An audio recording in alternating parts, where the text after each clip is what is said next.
mungkin aku beribadah ya. Oke. Nah, mungkin ya emang penting ya beribadah itu ya. Mungkin itu untuk semua agama juga ya. Nah, jadi berkomunikasi mungkin ya. Misalnya kayak berdoa dengan Tuhan ya, dengan Tuhan. Jadi ya menurut aku semua itu prosesnya masing-masing sendiri. Jadi itu tadi umur bukan jadi faktor mana kita harus ini. Yaudah kita nggak usah dengerin orang lain. Mungkin ya zaman dulu aku masih sekolah atau kuliah itu ngerasa apapun udah cukup. Jadi udah kita nggak mikir kerja ya kan. Ya udah kita apa-apa tinggal makan, apa-apa tinggal ini ya gitu ya. Cuma semakin tinggal minta kiriman lah gitu. Jadi semakin dewasa kita tuntut semakin bertanggung jawab.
Nas, tadi kan kita habis dengerin lagunya Bertaut.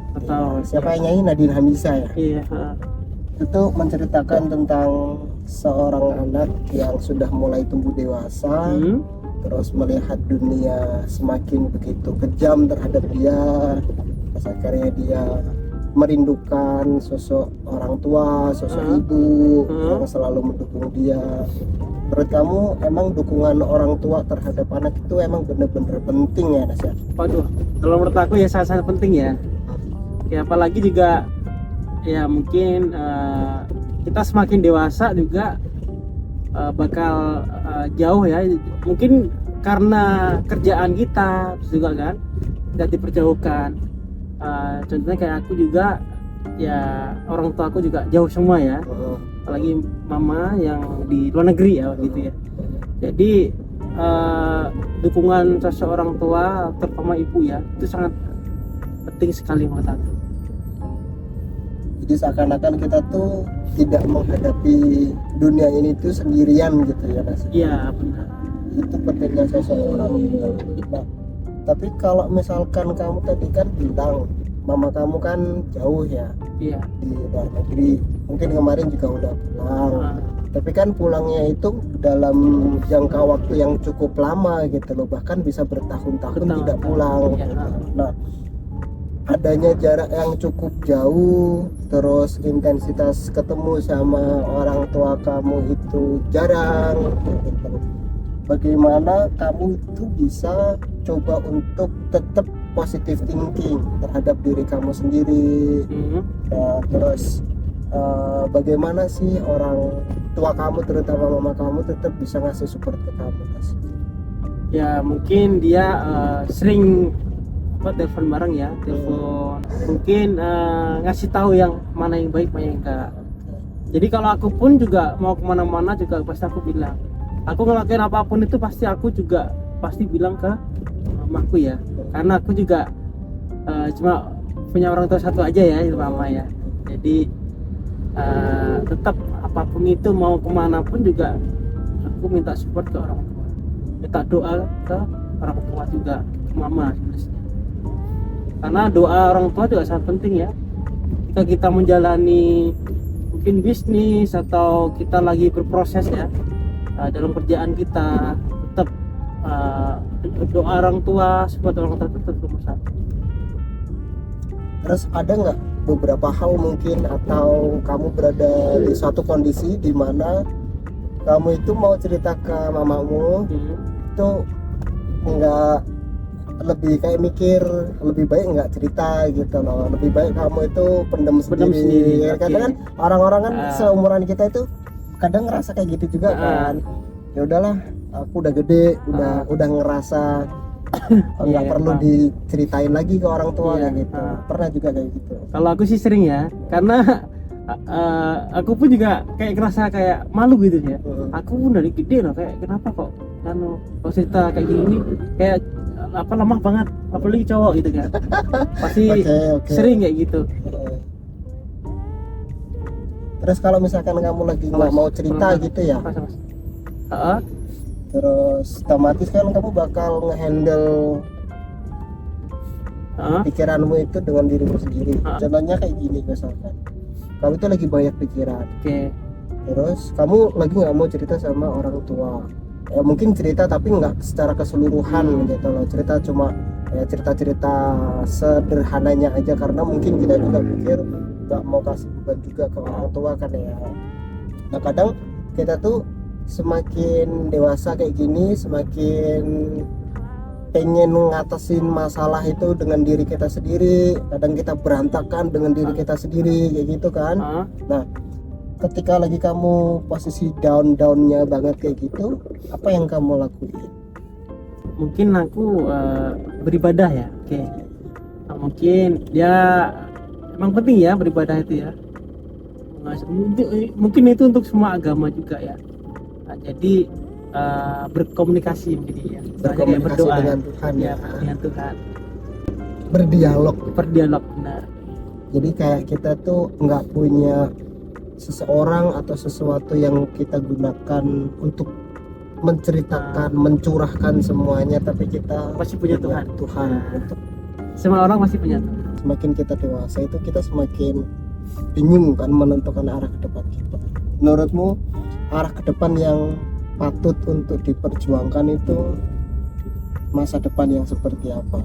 Kalau menurut aku ya kita harus terus berjuang ya, meskipun kita dalam kondisi apapun ya, kita terpuruk atau apa, tetap kita harus berjuang. Jadi ya bagaimana caranya biar diri kita ini biar terus semangat, entah apapun itu ya, semangat bekerja, semangat hidup, itu penting sekali ya. Mungkin itu aja. Wah, berat sekali, karena emang kadang itu kita semakin kesini kan banyak sosial media, banyak konten-konten yang seakan-akan menjadi standar kita lah ya Nas ya. Kayak standar di umur 25 harus sudah punya mobil gitu, standar umur 30 harus sudah menikah, terus standar umur berapa lagi?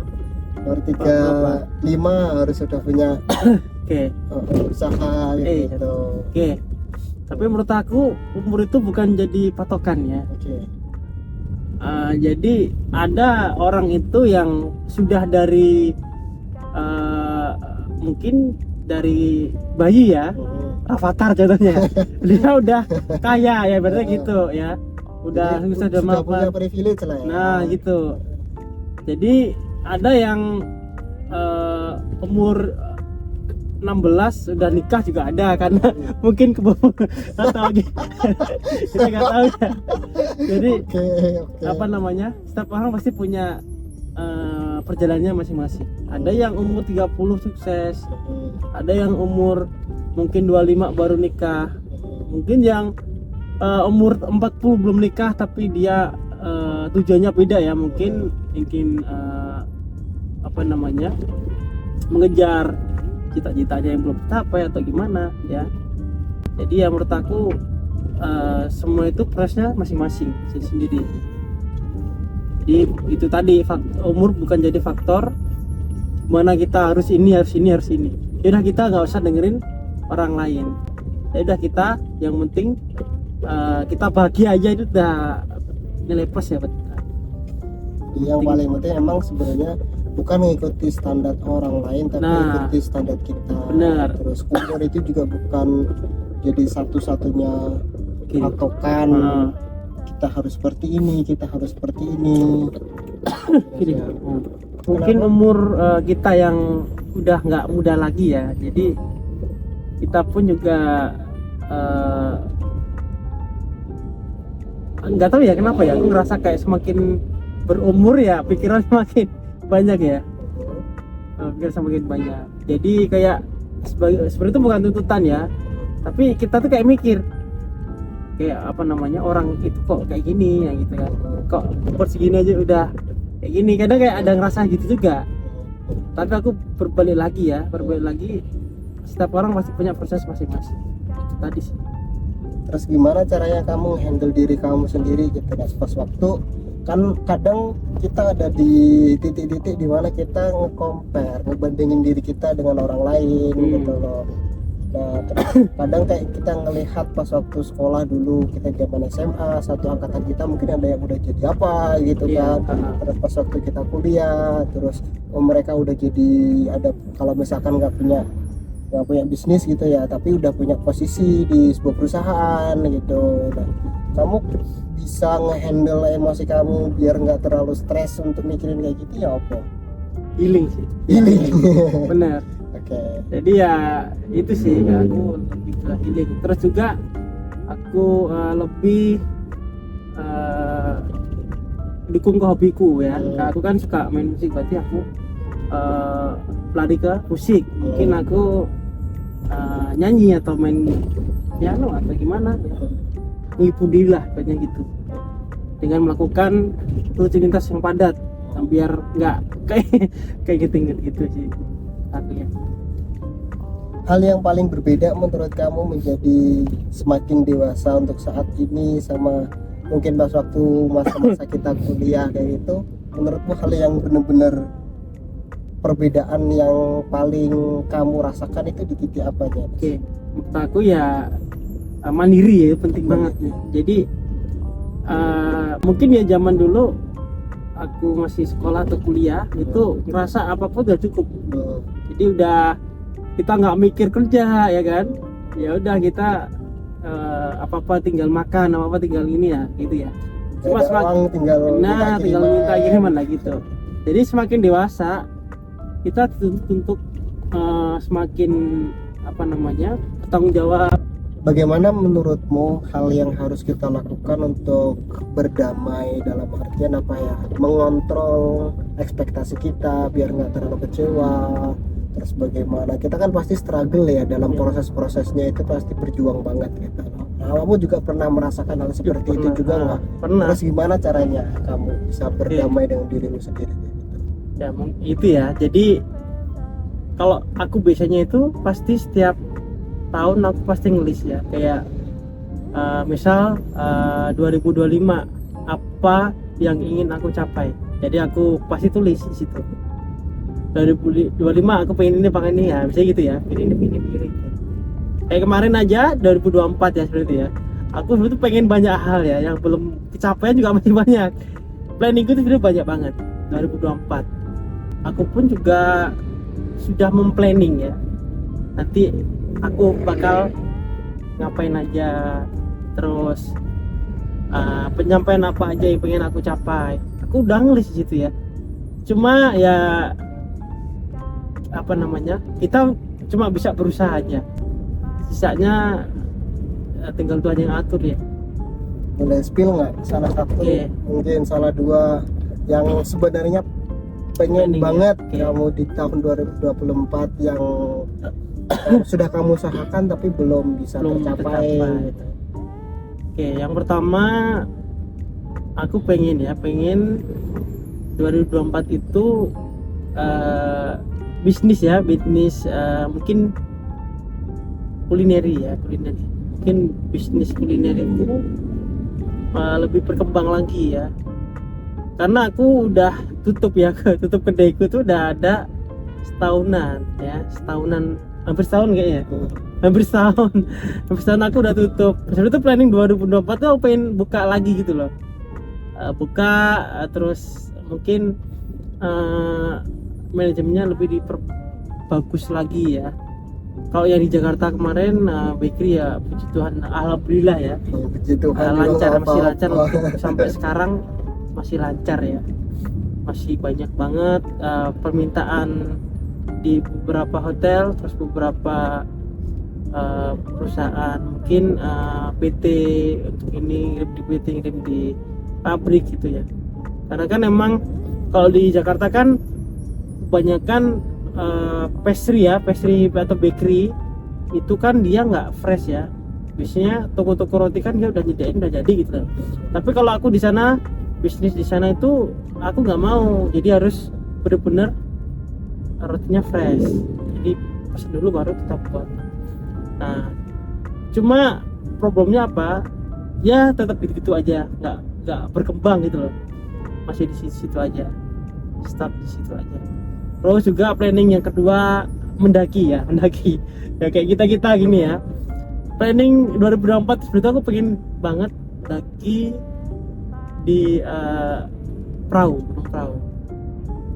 Cuma masih belum kesampaian juga karena mungkin terkendala dengan waktu ya. Nggak mungkin juga kita kalau dikasih waktu 2 hari ke sana, nggak mungkin ya, karena liburku kan juga libur kerja ya, Sabtu Minggu aja. Nah ini juga nggak tahu nih gimana nih, Nggak tahu, kita atur waktu. atur waktu ya awas. Mungkin nanti 2025 kita bisa ke perahu dulu. Soalnya Terus Rinjani pun juga masih belum ya.